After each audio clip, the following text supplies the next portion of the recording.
జై సాయిరామ్.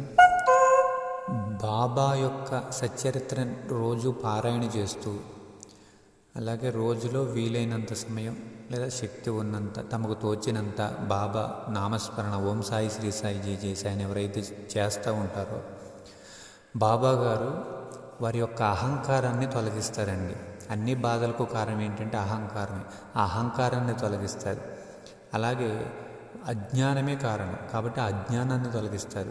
అలాగే అతడు ప్రాపంచికమైన అన్ని దుర్గుణాలకు బలహీనతలకు దూరమై పాపకృత్యముల నుండి విముక్తి పొందుతాడనమాట.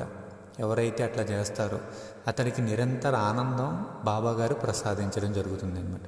ఎవరైతే నన్నే ఆశ్రయిస్తూ తన మనస్సును సమస్త ప్రాపంచిక విషయాల నుండి ప్రాపంచిక సుఖముల నుండి మరల్చి నన్నే స్మరిస్తూ ఉంటారో వారు పరమానందాన్ని పొందుతారని బాబాగారే స్వయంగా చెప్పారు. ఎవరైనా వారి భారాన్ని పరిపూర్ణమైన విశ్వాసంతో బాబాపై ఉంచితే, బాబాయ్ అంటున్నాడు నాపై ఉంచితే దానిని నేనే భరిస్తూ వారిని కాపాడుతాను అన్నాడు. కాబట్టి మన వల్ల ఏదైనా కాదు అని అనుకున్నప్పుడు అది బాబా మీద వేస్తే కష్టం కానీ నష్టం కానీ సమస్య కానీ ఏదైనా పని కానీ బాబా మీద భారం వేస్తే ఆయన భరించి దాన్ని ముందుకు నడిపిస్తాను సరిచేస్తాను అని అంటున్నాడు. అలాగే నేను సర్వాంతర్యామిని, భక్తుడు పతనావస్థలో ఉంటే అతన్ని కాపాడడమే నా కర్తవ్యము, నా విధి అని బాబాగారు అంటున్నారనమాట. అంటే చూస్తూ ఏం ఊరుకోడు, ఆయన నమ్మిన వాళ్ళని సమయానికి ఆయన కాపాడుతూ రక్షిస్తూ ఉంటాడు. అలాగే ప్రతి ప్రాణిలో నన్ను దర్శిస్తూ కరుణార్థ హృదయంతో ఆదరించి పోషిస్తారో వారు నన్ను నిజంగా పోషించిన వారు అవుతారు అన్నాడు. అంటే బాబా అంటే విగ్రహంలోనే కాదు అన్నిటిలో ఉన్నాడు అని.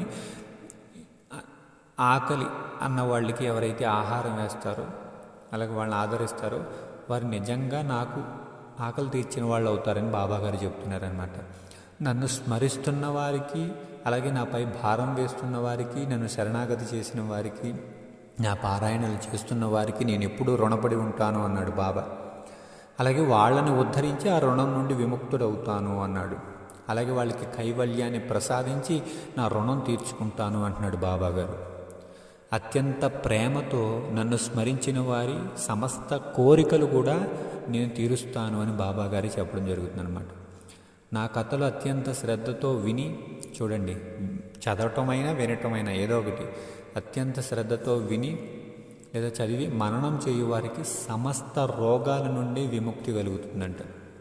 బాబాగారు అంటున్నారు విముక్తి కలుగుతుంది సమస్త రోగాల నుంచి నా కథలు ఎవరైతే విని వాటిని చింతిస్తారో వారికి మాత్రమే.